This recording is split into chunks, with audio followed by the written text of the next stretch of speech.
Hello friends, welcome to Ledtvrepair. If you like our channel, please don't forget to like, share, subscribe and press the bell icon for getting further notification. Hello friends, once again welcome back to Ledtvrepair. Today, in this video, we are going to repair a 43-inch VU Smart Android LED TV. In this TV, the complaint is standby not releasing. This issue is mainly due to a motherboard problem. While checking, we found that the TV motherboard was damaged due to lightning. Because of this, the motherboard is not repairable. Due to this reason, we are now going to replace the motherboard with a new one. See friends, this is the new motherboard, so let's install the new motherboard first. See friends, finally the motherboard installation is completed.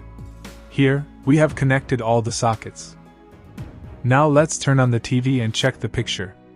See friends, now the picture has come, and the TV has started working back to normal. So that's it. Hope you like our channel.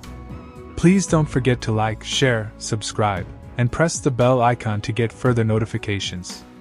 Thank you for watching. Have a nice day.